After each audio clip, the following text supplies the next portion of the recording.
मुंबई की डिसूज़ा चौल। यहाँ एक कुआं है और कहते हैं इस कुएं ने सालों पहले एक जान ली थी और तब से वो जान इस चौल को छोड़कर कभी नहीं गई।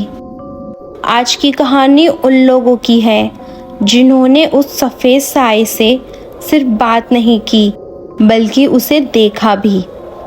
बात है करीब 1991 की। मुंबई की बरसात वाली एक काली रात। चौल के बीचों बीच एक कुआं था जिसकी कोई बाउंड्री वॉल नहीं थी।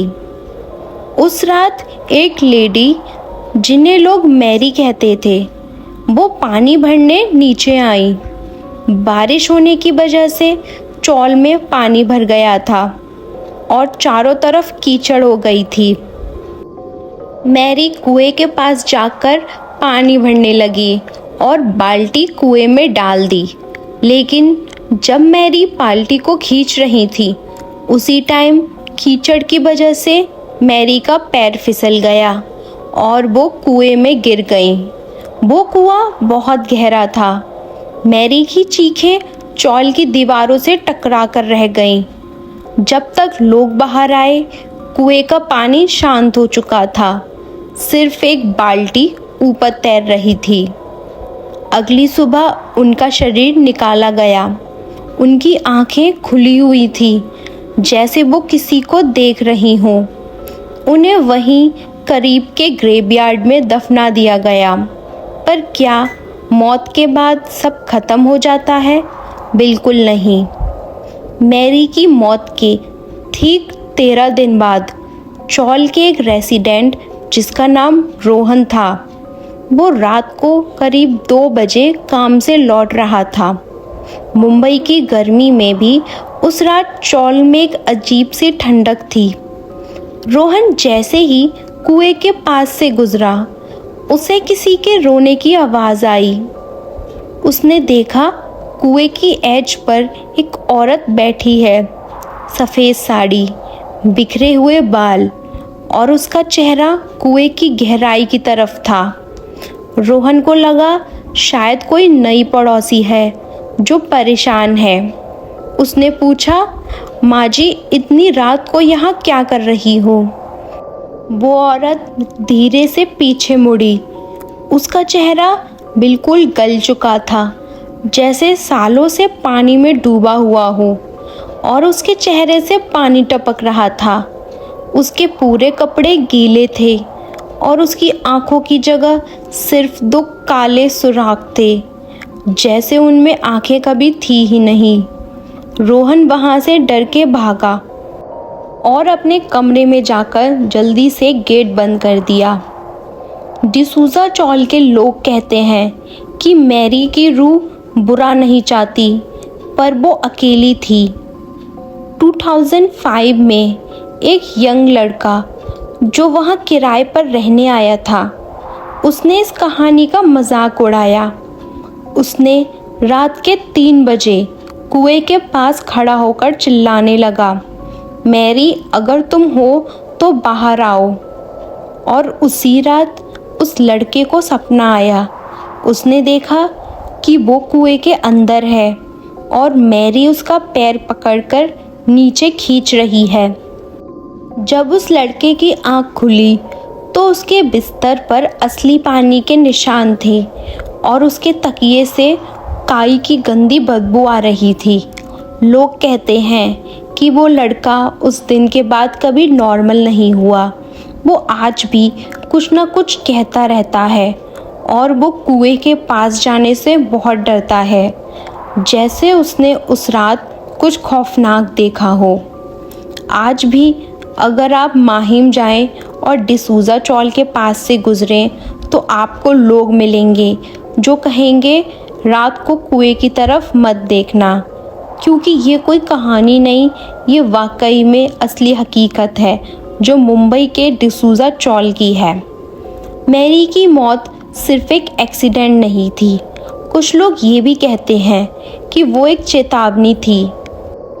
चौल के रहने वाले एक पुराने बुजुर्ग जिनको सब लोग दादा कहते थे, उन्होंने बताया कि मैरी की मौत के बाद कुएं का पानी पीने लायक नहीं था।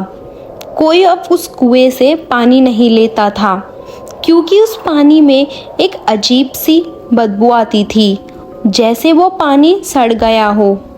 और लोगों ने नोटिस किया कि जब भी वो उस कुएं से पानी निकालते, पानी में इंसानी बाल मिलते, लंबे काले और भीगे हुए बाल।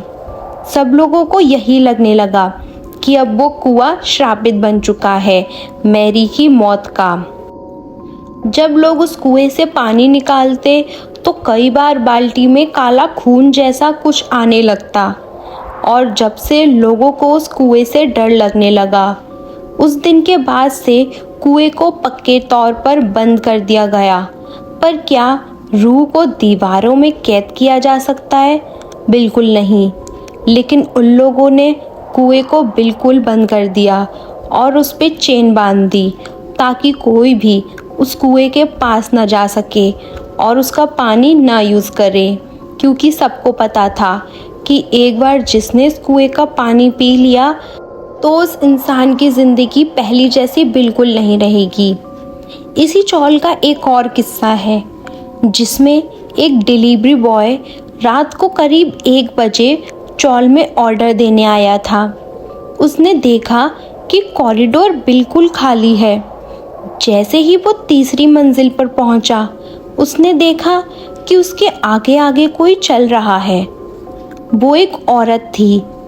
उसके कपड़ों से पानी टपक रहा था, जैसे वो अभी अभी नहा कर आई हो या फिर अभी अभी कुएं से बाहर निकली हो।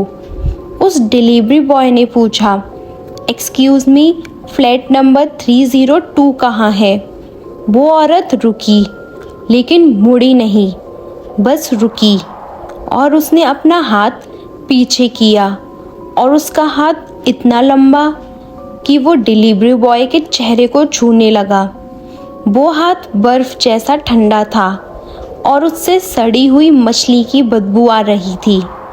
वो लड़का वहाँ से भागा, अपनी बाइक वहीं छोड़ दी।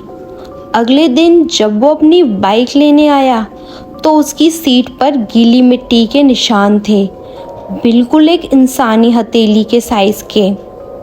वो डिलीवरी बॉय उस दिन के बाद उस चौल में और उसके आसपास के एरिया में डिलीवरी देने नहीं गया।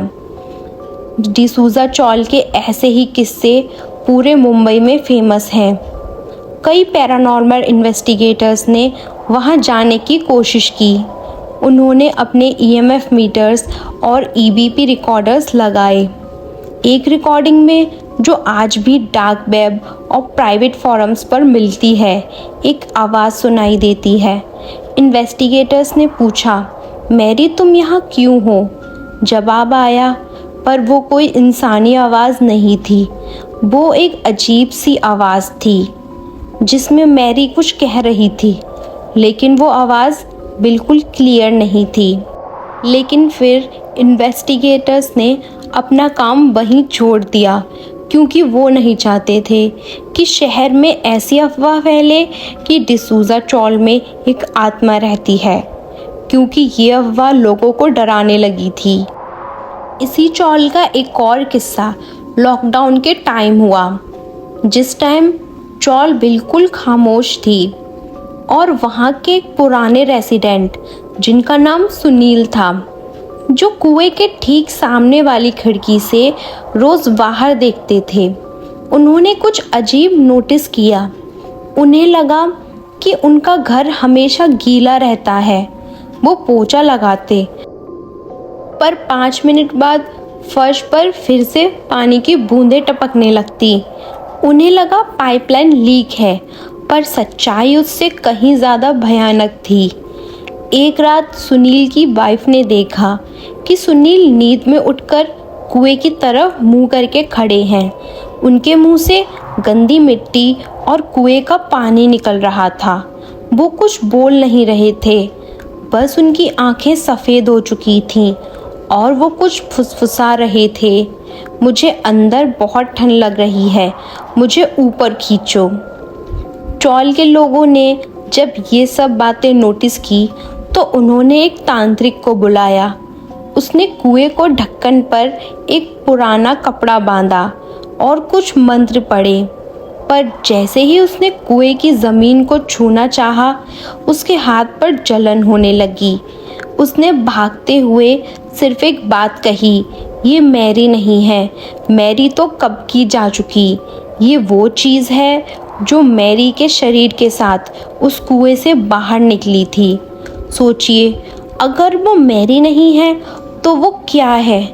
क्या इस पुराने कुएं में मैरी के गिरने से पहले ही कुछ और रहता था? क्या मैरी सिर्फ एक जरिया थी उस शक्ति को बाहर लाने का? अगर आपको भी जानना है कि डिसूज़ा चॉल का असली राज क्या था, जिसमें सिर्फ मैरी नहीं कोई और भी शामिल था, तो कमेंट में पार्ट 2 लिखें। और अगर आपको भी अपनी कोई ऐसी हॉरर स्टोरी शेयर करनी है तो कमेंट में या फिर ईमेल में आप अपनी स्टोरी लिख सकते हैं। हो सकता है मेरी नेक्स्ट वीडियो में आपकी स्टोरी हो। जब तक के लिए स्टे सेफ। मिलते हैं नेक्स्ट वीडियो में।